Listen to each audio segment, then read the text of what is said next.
جو کوئی نیک عمل کرے، من عمل صالحا من ذکر او انثی وہو مؤمن فلنحیینہ حیاتا طیبہ، جو اچھے اعمال بجا لائے، مرد ہو یا عورت، شرط ہے کہ وہ مومن ہو۔ تو میرے رب کا وعدہ ہے فَلَنُحْيِيَنَّهُ حَيَاةً طَيِّبَةً، ہم اس کو ستھری پاکیزہ زندگی عطا کرتے ہیں۔ جو اس کا ہو جائے اس کا وعدہ ہے کہ پھر میں اس کو مرنے نہیں دیتا، ورنہ دنیا کے اوپر کتنے لوگ آئے ہیں اور چلے گئے اور آج دنیا ان کا نام بھی نہیں جانتی۔ میں اگر آپ سے پوچھوں کہ جس زمانے میں میرے حضور علیہ السلام تشریف لائے تھے، اس زمانے کے خاقان کا نام کیا تھا، تاریخ کا گہرا مطالعہ رکھنے والا تو شاید مجھے بتا سکے، لیکن بہت سارے لوگ معذرت کر دیں گے کہ ہمیں ضرورت ہی نہیں ہے کہ اس کا نام یاد رکھیں۔ اچھا، میں پوچھتا ہوں جس زمانے میں میرے آقا و مولا تشریف لائے، اس زمانے کے کیسر کا نام کیا تھا؟ اس دور کی سپر طاقت تھی رومن امپائر، لیکن آج لوگ اس کا نام بھی نہیں جانتے۔ میں پوچھتا ہوں جس زمانے میں حضور تشریف لائے، اس زمانے کے کسریٰ کا نام کیا تھا؟ یہ دوسری بڑی طاقت تھی، لیکن بہت کم لوگ ہوں گے جو اس دور کے کسریٰ کا نام بتا سکیں گے۔ اور اگر میں اس محفل میں موجود سب سے کم عمر بچے سے پوچھوں کہ میرے حضور کے مؤذن کا نام کیا تھا، تو وہ سر اٹھا کے بلال حبشی کا نام لے گا۔ تو خاقان کا نام زمانے کو یاد نہیں ہے، کیسر کا نام مٹ گیا، کسریٰ کا نام گلدستہ طاق نسیاں بن گیا، لیکن حضور کے مؤذن کا نام کائنات کے جس گوشے میں بھی چلے جاؤ آپ کو بلال حبشی کے نام کی مسجد ضرور ملے گی۔ اقبال تڑپ کے بولا، اقبال یہ کس کے عشق کا فیض عام ہے، اقبال یہ کس کے عشق کا فیض عام ہے، رومی فنا ہوا حبشی کو دوام ہے۔ رومی شہنشاہ کا دنیا نام بھی نہیں جانتی، لیکن بلال حبشی کا نام سینوں میں لکھا ہوا ہے۔ تو جو کہا میرا ہو جائے پھر میں اس کو مرنے نہیں دیتا۔ فَلَنُحْيِيَنَّهُ حَيَاةً طَيِّبَةً، علماء تشریف فرما ہیں، طلباء بھی موجود ہیں۔ نحیینہ کے اندر مادہ حیات موجود ہے، لیکن حیاتاً طیبہ الگ سے ذکر کر کے اس کی تاکید مزید کر دی گئی کہ کوئی ابہام باقی نہ رہے کہ پھر جو میرا ہو جائے پھر میں اس کو ستھری پاکیزہ زندگی سے نواز دیتا۔ اللہ اکبر۔ دنیا میں آتے تو سارے مرنے کے لیے ہیں، کچھ لوگ جیتے جی مرے ہوتے ہیں اور کچھ لوگ مر کے بھی نہیں مرتے۔ علامہ اقبال نے نظریہ ارتقاء پیش کیا ہے۔ ایک تو ڈارون کا نظریہ ارتقاء ہے، جو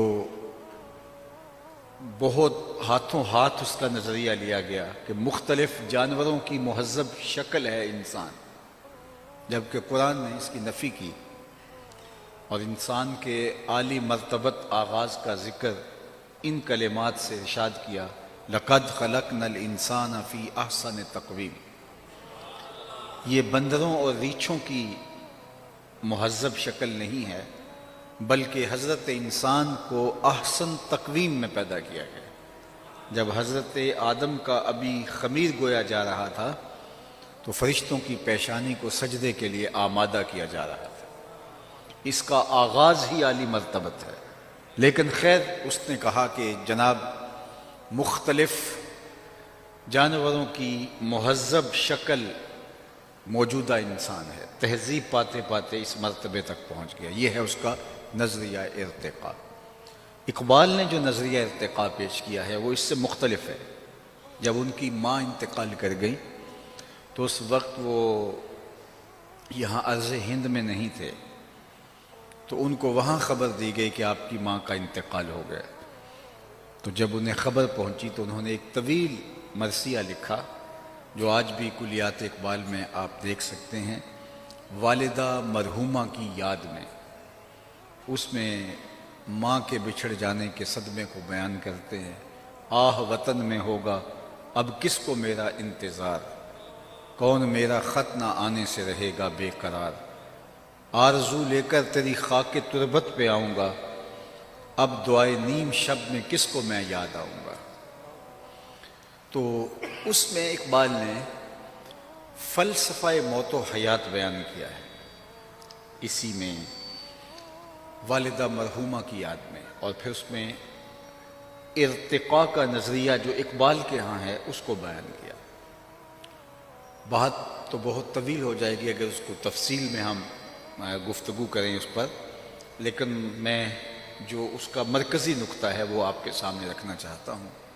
اقبال کہتے ہیں کہ ہر شے کی فطرت میں نشو و نما کی آرزو ہے، آگے بڑھنے کی تمنا ہے، وہ تمنا ہی زندگی میں تحرک پیدا کرتی ہے اور آگے انسان بڑھتا ہے، مشکلیں جھیلتا ہے، تکلیفوں سے گزرتا ہے، حالات کی تلخیاں سہتا ہے، حالات کے جبر کا مقابلہ کرتا ہے، اس لیے کہ آگے بڑھنے کی خواہش نے اس کو یہ جذبہ دے رکھا ہے، اور جب وہ آگے بڑھنے کی اس کے اندر صلاحیت ختم ہو جاتی ہے تو پھر وہ دوبارہ مرکز میں آ جاتا ہے۔ اس کی مثال انہوں نے ایک بیج سے دی ہے کہ بیج کو جب زمین کی کوکھ میں ڈال دیا جاتا ہے اور پھر اس کے اوپر مٹی انڈھیل دی جاتی ہے تو وہاں وہ بے چین ہوتا ہے نشو و نما کے لیے، پھر کونپل بن کے پھوٹتا ہے، پھر کونپل تنا بنتی ہے، تنے پہ شاخیں ہوتی ہیں، یہ اس سے مزید بہتر شکل، شاخوں پہ پتے آتے ہیں، یہ مزید اس کا ارتقائی مرحلہ اور اس کی مہذب صورت، پتوں سے کلیاں بنی، شگوفے بنے، کلیوں سے پھول بنا، جب کلیاں کھل کے پھول بن گئیں تو اس کے بعد اس کا ارتقاء کا اگلا مرحلہ پھل بننا تھا، وہ پھول پھل بن گئے، اور جب پھل بن گئے تو اس عالم رنگ و بو میں اس بیج کے لیے ارتقاء کے سارے مرحلے طے ہو گئے۔ بیج سے کونپل بنی، کونپل سے تنا بنا، تنے سے شاخیں، شاخوں سے پتے، پتوں سے پھول، کلیاں، شگوفے، اور وہاں سے پھول، پھول سے پھل۔ اب اس عالم رنگ و بو میں ارتقاء کا کوئی مرحلہ باقی نہ رہا تھا تو وہ پھل پک کر کے دوبارہ پھر بیج بن گیا، اور دوبارہ بیج بن کے پھر وہ تہہ خاک آیا، اور اب وہ اتنے بیج تھے کہ جب وہ اگے تو ایک باغ اور ایک چمنستان بن گیا۔ اقبال نے کہا کہ اس عالم رنگ و بو میں جب اللہ کے بندے کے کمالات اپنے نقطۂ عروج کو پہنچتے ہیں تو پھر وہ دوبارہ تہہ مزار آتا ہے۔ لوگوں نے سمجھا کہ وہ جو ہے وہ ختم ہو گیا، لیکن وہ تہہ مزار بن کے اپنے ارتقاء کے لیے بےتاب ہے۔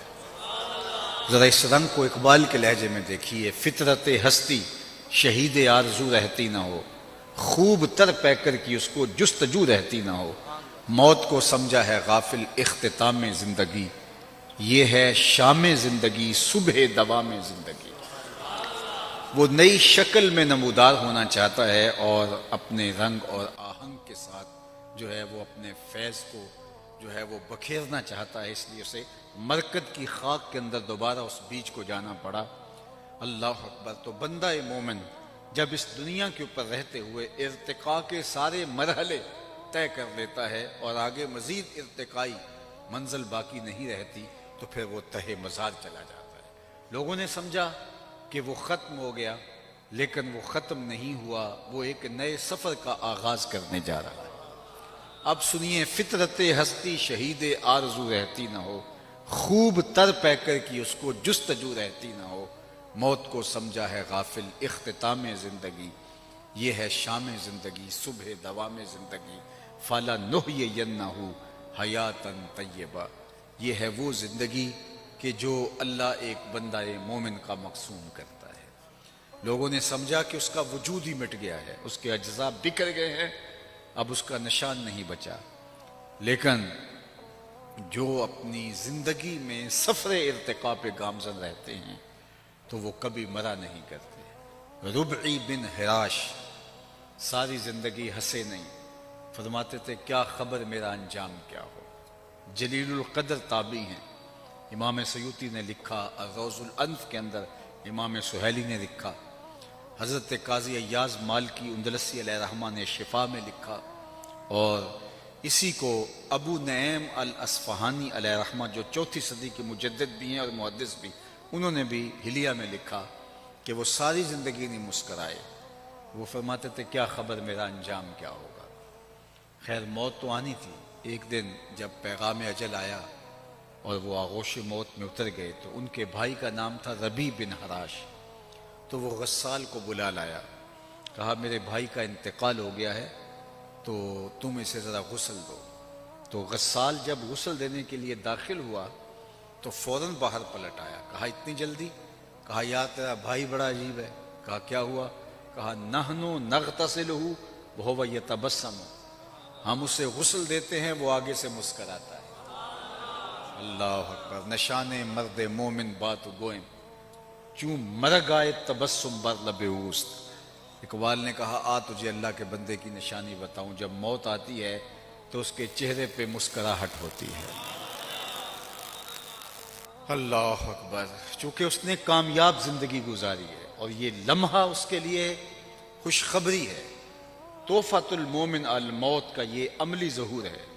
اوروں کے لیے تو موت بھیانک ہوتی ہے، لیکن جنہوں نے اپنی زندگی اللہ کے نام وقف کر دی، اس کے نام لگا دی، تو پھر یہ موت ان کے لیے ایک بھیانک منظرنامہ نہیں ہے بلکہ یہ تحفہ بن جاتی ہے۔ حضرت ابراہیم علیہ السلام کی خدمت میں اسرائیل حاضر ہوئے قبض روح کے لیے، تو پوچھا کدھر آئے ہو؟ کہا قبض روح کے لیے۔ کہا عجیب بات ہے، رب مجھے اپنا خلیل بھی کہتا ہے اور تجھے قبض روح کے لیے بھیج دیا۔ کبھی ایسا بھی ہوا ہے کوئی یار بھی یار کی موت چاہے؟ وہ مجھے خلیل کہتا ہے اور تجھے قبض روح کے لیے بھیجا، کوئی یار بھی یار کی موت چاہتا ہے؟ کہا میں تو حکم کا پابند ہوں، جا کے بارگاہ عزدی میں عرض کر دیتا ہوں۔ جبریل حاضر ہوئے، کہا مالک تیرے خلیل کے پاس گیا تھا، یہ پیغام ہے تیرے نام۔ تو کہا میرے خلیل کے پاس پھر جاؤ، میرا سلام دو اور کہنا کہ کبھی ایسا بھی ہوا ہے کوئی یار یار کو بلائے اور وہ ملنے بھی نہ آئے؟ تو روح بے چین ہوگی، کہا دیر نہ کر ابھی قبض کر دے۔ تو پھر موت بھیانک نہیں ہوتی، موت تحفہ بن جاتی ہے۔ اور شیخ سعدی شیرازی نے تو یہاں کمال کر دی، کہا جب دنیا پہ تو آیا تھا تو تو روتا تھا، یہ ہنستے تھے۔ زندگی ایسے گزار کہ تو ہنستا ہوا جائے، یہ روتے رہ جائے۔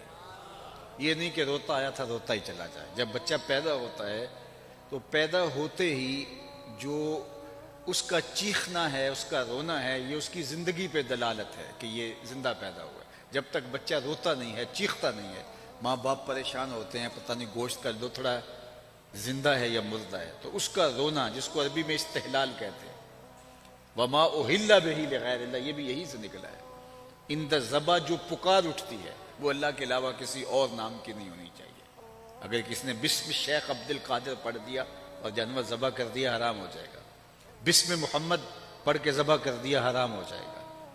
11ویں کا ہو، 12ویں کا ہو، عقیقے کا ہو، ولیمے کا ہو، ذبح کرتے ہوئے اللہ کا نام لیا جائے تو حرام نہیں ہوگا۔ اللہ اکبر۔ تو وہ جو آواز اٹھتی ہے اس کو استحلال کہتے ہیں۔ بلکہ حضور سے پوچھا گیا کہ حضور جب بچہ پیدا ہوتا ہے تو روتا کیوں ہے؟ طبرانی نے موجم میں لکھا، پوچھا گیا کہ جب بچہ پیدا ہوتا ہے تو روتا کیوں ہے؟ فرمایا اس کے ساتھ ایک اہم ذات جنم لیتا ہے جو اس کی پسلیوں کو چھیڑتا ہے، جس کی وجہ سے وہ روتا ہے۔ تو صحابہ نے دوسرا سوال کیا کہ حضور جب آپ آئے تھے تو آپ کے ساتھ بھی ہمزاد آیا تھا؟ فرمایا ہاں۔ تو کہا کہ اس نے تو آپ کو کوئی اس طرح کی چیز نہیں کی؟ تو فرمایا اس نے کیا چھیڑنا تھا؟ اس کی نظر میرے چہرے پہ پڑ گئی تھی۔ فلما رآنی اسلم، جب اس نے مجھے دیکھا اس کے لبوں پہ کلمہ جاری ہو گیا۔ جواہر البحار،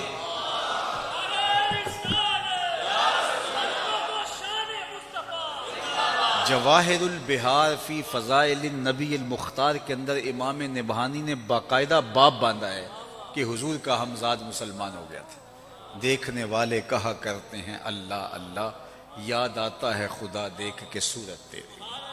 اللہ نے حضور کا جمال ایسا بنایا تھا جو دیکھتا وہ پکار اٹھتا کہ یہ اللہ کے رسول ہی ہو سکتے ہیں۔ کہا اس نے کیا چھیڑنا تھا مجھے؟ فلما رآنی اسلم، جب اس کی نظر میرے جمال نور پہ پڑی تو اس کے لبوں پہ کلمہ جاری ہو گیا۔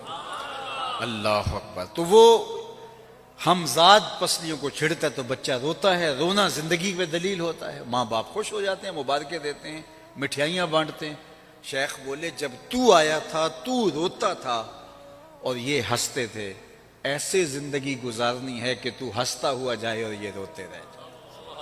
اللہ اکبر۔ تو اصل تو ہمارا انجام ہے، انما الاعمال بالخواتیم، جس طرح انما الاعمال بالنیات، یہ بھی روایت ہے انما الاعمال بالخواتیم، اعمال کا دار و مدار تو حسن خاتمہ پہ ہے۔ رنگا رنگ سہیلیاں پرن کڑے، پر پریا اوسدا جانی ہے جس طرح توڑ چڑھے۔ کتنے لوگ ہیں جو مرتبہ کمال تک پہنچے ہوتے ہیں، آخر میں آ کے لڑک جاتے ہیں۔ آج ہم اپنی آنکھوں سے نہیں دیکھ رہے، کتنے کتنے لوگ ہوتے ہیں لیکن ان کا انجام دیکھو کتنا عجیب ہو جاتا ہے۔ بلعم بن بورا کی مثال ہمارے سامنے موجود ہے۔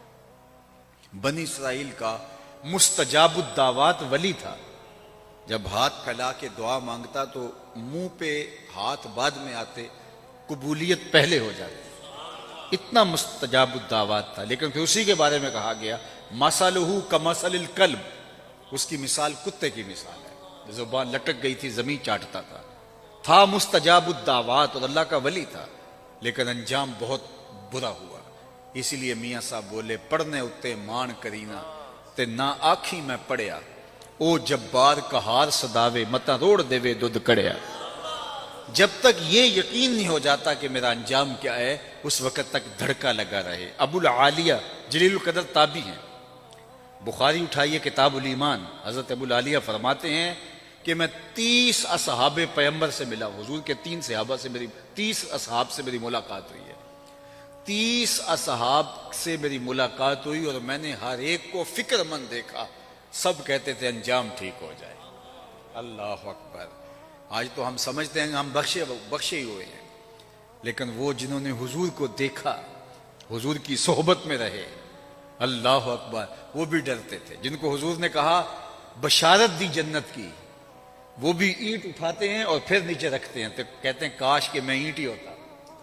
چڑیا کو بیٹھے دیکھتے ہیں حضرت ابوبکر رضی اللہ تعالیٰ عنہ، وہ ایک شاخ سے دوسری شاخ پہ جاتی ہے تو کہتے ہیں واہ چڑیا کہ کیا موج ہے، ایک شاخ سے دوسری شاخ پہ چلی جاتی ہے اور تیرا حساب بھی نہیں ہوگا، پھنسے تو ہم ہیں جن کا حساب ہوگا، ہمارے پلے کوئی عمل نہیں، اور ہم سمجھتے ہیں جنت کے ٹھیکیدار ہم ہیں۔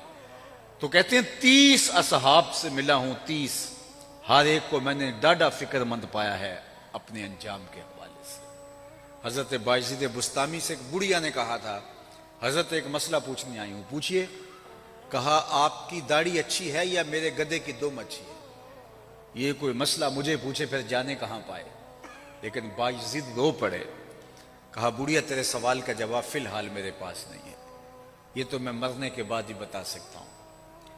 حضرت بایزید کا 72 سال کی عمر میں انتقال ہوا، بڑھیا کو خواب میں ملے، اس نے کہا میرا سوال وہیں کھڑا ہے، تو کہا اللہ کا شکر ہے میرا خاتمہ ایمان پہ ہو گیا، لہٰذا تیرے گدھے کی دم کو میری داڑھی سے کیا نسبت ہو سکتی ہے؟ اس نے کہا بتائیے آپ کے رب نے آپ کے ساتھ سلوک کیا کیا؟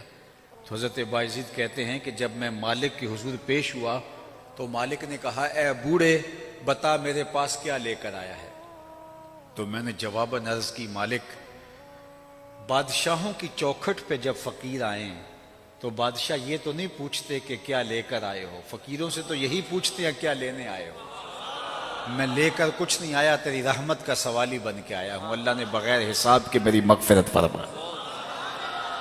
تو ربی بن حراش ساری زندگی نہیں مسکرائے، فرماتے تھے کیا خبر میرا انجام کیا ہوگا۔ آخری وقت ہوا، کہا تیرے بھائی کو غسل دینے داخل ہوئے، بڑا عجیب شخص ہے، نحنو نغتسلہ وہو یتبسم، ہم اسے غسل دیتے ہیں وہ آگے سے مسکرا رہا ہے۔ کہا میرے بھائی نے قسم کی تھی جب تک اچھا انجام نہیں دیکھوں گا مسکراؤں گا نہیں۔ پورے بصرے میں خبر پھیل جاتی ہے ایک بندہ مرنے کے بعد یوں مسکرایا ہے۔ اپنے بیگانے، نقاد، محبین، سب طرح کے لوگ ہوتے ہیں۔ ایک بہت بڑا ہجوم ربی کے گھر کی جانب روانہ ہوا، تیکھے تیکھے سوال لیے، کوئی کہتا ہے یار بندہ تو نیک تھا، ہو سکتا ہے اسے اعزاز ملا ہو، کوئی کہتا ہے یہ گھڑی ہوئی کہانیاں ہیں، بندہ کوئی مرنے کے بعد بھی مسکرا سکتا ہے۔ لوگ سوال لیے ہوئے کوئی زیارت کے شوق میں، کوئی محض تماشائی ان کے گھر کی طرف رخ کرتے ہیں۔ اتنے میں انہیں غسل دے کے چارپائی پہ ڈال دیا گیا تھا، کفن اڑا دیا گیا تھا۔ جب لوگ داخل ہوئے، قبل اس سے کہ یہ کوئی سوال کرتے، روبی بن حراش جو فوت ہو چکے ہیں، انہوں نے کفن ہاتھ سے باہر نکالا اور آنے والوں سے مخاطبت کرتے ہوئے کہا السلام علیکم۔ لوگ حیرت میں ڈوب گئے، وعلیکم السلام اتتکلم بعد الموت، عجیب بات ہے، مرنے کے بعد باتیں کر رہے ہو؟ قال نعم اتکلم بعد الموت، ہاں میں مرنے کے بعد باتیں کر رہا ہوں۔ لوگوں نے پوچھنا شروع کر دیا، بتا تیرے رب نے تیرے ساتھ سلوک کیا کیا؟ تو ربی بولتے ہیں استقبلنی ربی غیر غضبان واستقبلنی بروح و ریحان، اس کے چہرے پر کوئی غصہ نہیں تھا، اس کی قدرت کے چہرے پہ کوئی غصہ نہیں تھا، اس نے روح و ریحان کے پھول میرے گلے میں ڈال کے میرا استقبال کیا۔ لوگ باتیں پوچھنے لگے، کوئی ادھر کی کوئی ادھر کی، جب سلسلہ کلام طول پکڑنے لگا، امام ابو نعیم الاصفہانی نے حلیہ میں لکھا کہ روبی بن حراش نے کہا عجلوا بی ولا تؤخروا بی لأن ابا القاسم ينتظر علی الصلاۃ، دیر نہ کرو، مجھے جلدی قبرستان میں لے جاؤ، تم مجھے باتوں میں لگا رہے ہو، امام الانبیاء میرے جنازے کا انتظار کر رہے ہیں۔ عرش فرش تے بانگا ملیاں تے مکے پہ گیا شور، بلے شاہ سا مرنا نہیں تے گور پیا کوئی ہور، فالا نحیینہ حیاتن طیبہ، فطرت ہستی شہید آرزو رہتی نہ ہو، خوب تر پیکر کی اس کو جستجو رہتی نہ ہو، موت کو سمجھا ہے غافل اختتام زندگی، یہ ہے شام زندگی صبح دوام زندگی۔ میں آپ سے پوچھتا ہوں، آج سے 50 سال پہلے سیالکوٹ کے کمشنر کا نام کیا ہے؟ تو آپ خاموش ہو گئے۔ آج سے 40 سال پہلے کے ڈی سی او کا نام کیا تھا؟ سرمایہ داروں کے نام پوچھوں آپ نہیں بتا سکیں، اور میں اگر آپ سے یہ پوچھوں کہ ایک فقیر 2 دروازے پہ بیٹھتا تھا، اس کا نام بتا سکتے ہو تو آپ سر اٹھا کے حافظ صاحب کا نام لیں گے۔ فطرت ہستی شہید آرزو رہتی نہ ہو، خوب تر پیکر کی اس کو جستجو رہتی نہ ہو، موت کو سمجھا ہے غافل اختتام زندگی، یہ ہے شام زندگی صبح دوام زندگی، فالا نحیینہ حیاتن طیبہ وآخر دعوانا ان الحمدللہ رب العالمین۔